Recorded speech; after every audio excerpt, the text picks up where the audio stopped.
Doctor RP. Tiwari, आप श्री मोती BA के शिष्य भी हैं और काफ़ी निकट रह चुके हैं।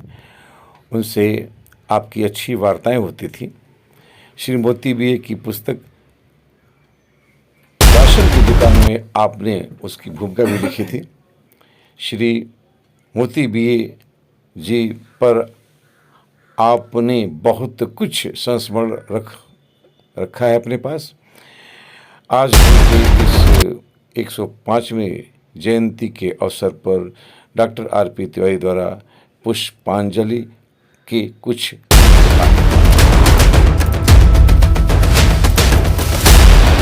भगवान श्री मोती बीए जी का 105वां जयंती मनाने के लिए हम लोग इकट्ठा हुए हैं।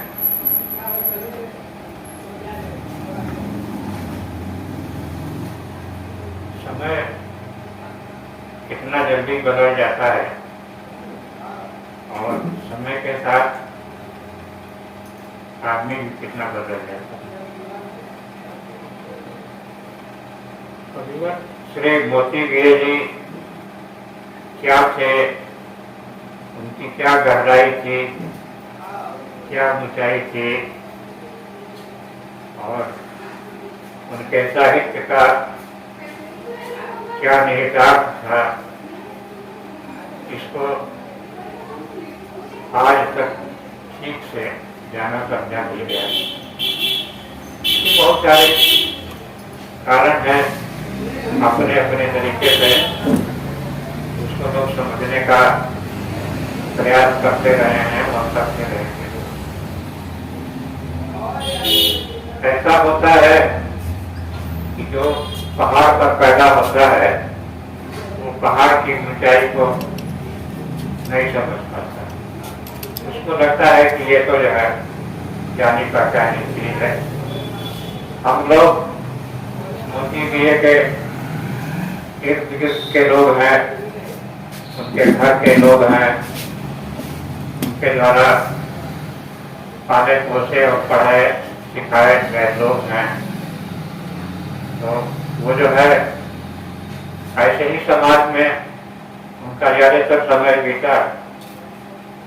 कुछ लोग उनको गुरु जी के रूप में जानते थे, कुछ लोग उनको मास्टर साहब के रूप में जानते थे, कुछ लोग उनको मोती भाई के रूप में जानते थे, कुछ लोग उनको चचैया के रूप में जानते थे।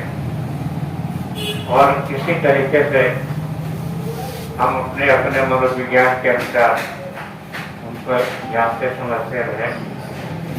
लेकिन मोती बीए का जो मूल स्वर था, उनका जो मूल स्वरूप था, उनका जो मूल व्यक्तित्व था, उस पर काम करने की योजना ही बनती रह गई। आज तक उस काम की शुरुआत भी नहीं हुई। हम तो चिकित्सा विज्ञान के विद्यार्थी रहे, साहित्य से हमारा कोई विशेष लगाव रहा नहीं। हमारे मित्र डॉक्टर दिवाकर तिवारी हमारे बचपन के मित्र और क्लास फेलो भी रहे हैं।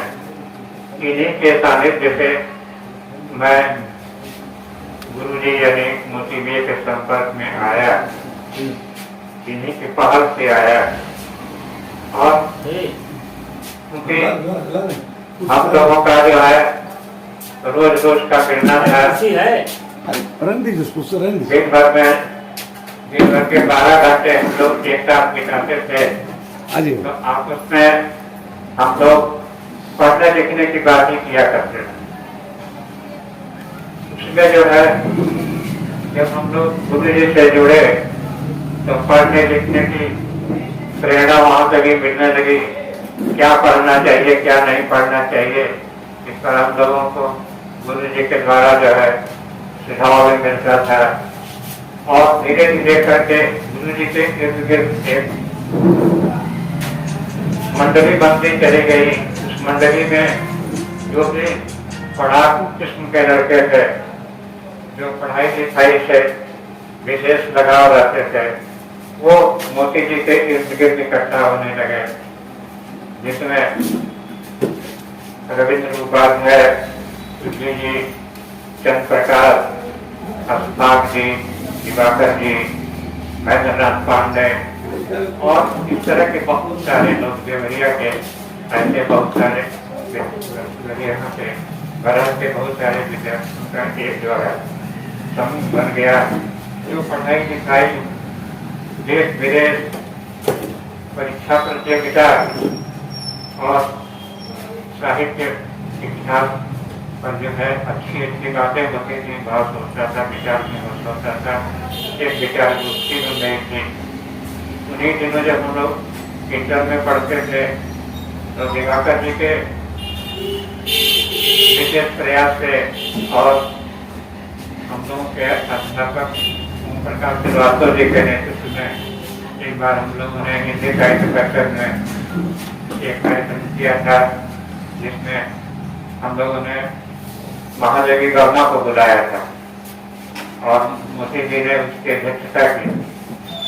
वहाँ मोती जी ने जो है मैं और मेरी छाया अपना एक लेख जो है पढ़ा था, जिससे मैं वो महादेवी जी भी बहुत प्रभावित हुई थी और उन्होंने अपनी रचनाएं भी सुनाई।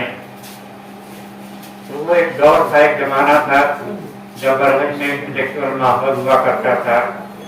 आज के बरस को देखकर और उस समय के बरस को देख करके बड़ा आश्चर्य होता। अब यहाँ पर ऐसा कुछ है नहीं, बातें बहुत सारी हैं, बहुत सारी स्मृतियाँ हैं, बहुत सारे संस्मरण हैं, जिनको अगर कहा जाए तो कहने में बहुत समय लगेगा, करने में दर्द भी होगा, खुशी भी होगी।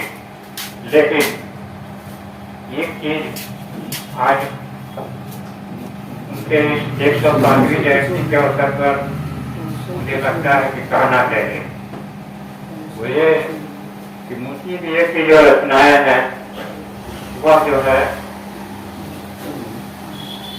बहुत गूढ़ विषयों पर लिखी हुई रचनाएं हैं। उनकी रचनाओं को डिकोड होना अभी भी बाकी है, उन रचनाओं की व्याख्या अभी भी बाकी है। और ऐसे लोग जो है कम होते जा रहे हैं, जो मोती जी जैसे रचनाकार की कविताओं को डिकोड करने की क्षमता रखते हैं। तो हमको लगता है कि समय रहते यह काम किया जाना चाहिए। जैसे मैं एक उदाहरण देकर के अपनी बात को स्पष्ट करूँ तो दो बातें मुझे कहनी थी शख्स को एक्सप्लेन करने के लिए। मोती जी की ये कविता थी, एक किताब है लव एंड ब्यूटी। उस लव एंड ब्यूटी में एक कविता की कुछ पंक्तियां थी। तो मैंने पूछा गुरु जी, उन्होंने लिखा था कि love is blind and lover can not see.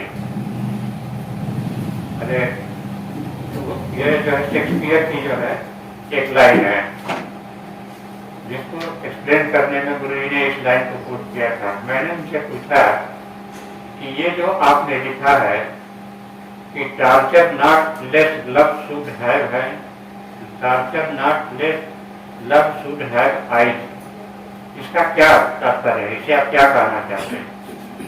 उन्होंने कहा कि अरे ये इसमें इतना ही टुका रहा है कि प्यार को इतना मत सताओ कि प्यार को आंखें हो जाए। हमने कहा कि इसको थोड़ा एक्सप्लेन करें। उन्होंने कहा शेक्सपियर ने लिखा कि love is blind and lover can not see. उन्होंने कहा कि यही प्यार की खूबसूरती है, प्यार अंधा ही होना चाहिए। अगर प्यार अंधा नहीं होगा तो उसकी खूबसूरती नहीं होगी। तो प्यार को इतना मत सताओ कि प्यार जो है यह सोचने लगे कि काश मेरी आंखें होती। दूसरी चीज जो मोती जी के व्यक्तित्व के एक बहुत ही सरल व्यक्तित्व का जो है उदाहरण पेश करती है, और वे कितने सामान्य और सरल ढंग से अपने को व्यक्त करते हैं, इसको ही बताती है। उनकी एक कविता थी कि डूबना था गए डूब हम, चाहे जो भी हो गहराइयाँ, बुलबुले बन के तैरा करें अब हमारी ये करते।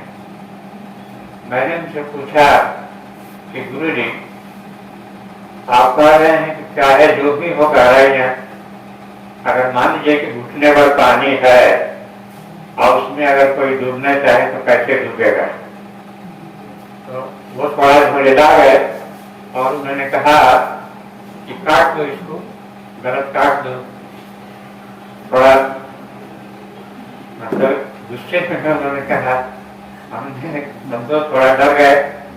फिर हमारे गुरु जी थे, अध्यापक भी थे, तो थोड़ा सा पकाए, लेकिन बात को बनाने की नियत से और चुपचाप रह जाने का मतलब जो है अच्छा नहीं होगा, ये सोच करके मैंने उनसे कहा कि गुरु जी, मेरे कहने का तात्पर्य सिर्फ यह है कि ये कविता क्या कहना चाहती है और इससे मेरी समझ में जो आया है वो आपको बताने से था। तो उन्होंने कहा कि बताओ। हमने कहा कि कविता शायद ये कहना चाहती है कि डूबना एक आर्ट है और जिसको डूबने आता है वो चुल्लू भर पानी में भी डूब सकता है, और जिसको डूबने नहीं आता है उसके लिए समुंदर भी काफी नहीं। इसको सुनने के बाद वो 2 मिनट तक चुप रहे और उसके बाद से हमारा पैर ही पकड़ लिया उसने इतने सरल से। और उन्होंने कहा कि आज यह कविता आज मेरी समझ में है। तो इतना बड़ा व्यक्तित्व इस तरह की बात जो है कर सकता है, तो वो मुझे ये जैसा दिल रखता है। और हम लोग तो उनके बच्चों जैसे थे, लेकिन वो हम लोगों को अपने मित्रों जैसा समझते थे। ये उनका बड़प्पन था। अपने घर परिवार से, अपने परिजनों से वो बेहद प्यार करने वाले व्यक्ति थे। थोड़े भावुक थे और थोड़े जो है चालाक किस्म के आदमी नहीं थे। अगर जिंदगी में वो चालाक रहे होते तो उनके जीवन में बहुत सारी उपलब्धियां आई। कुछ लोग होते हैं जो अपने सद्गुणों के द्वारा पिछड़ जाते हैं, कुछ लोग होते हैं जो अपने दुर्गुणों के कारण आगे बढ़ जाते हैं। तो उन्होंने आगे बढ़ने के लिए दुर्गुणों का सहारा नहीं लिया। जिंदगी में उन्होंने बहुत बड़ी कीमत चुकाई और उनके बारे में जब भी चर्चा होती है तो अधिकतर लोग उनके फिल्मों की चर्चा करते हैं।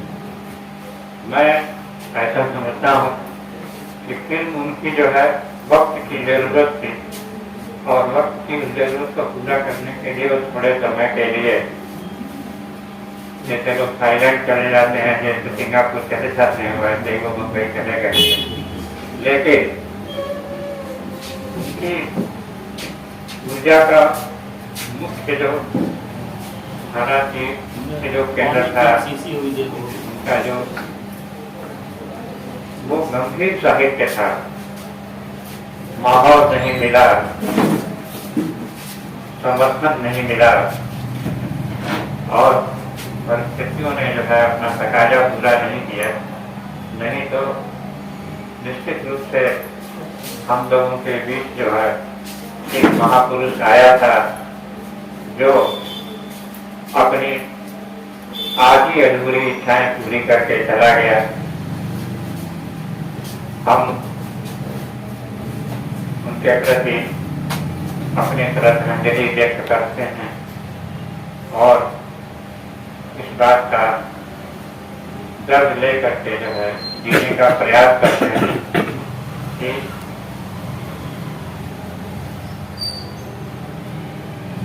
एक साहित्यकार जो बहुत बड़ा था उसकी आधी हो सपने बाकी रह गए।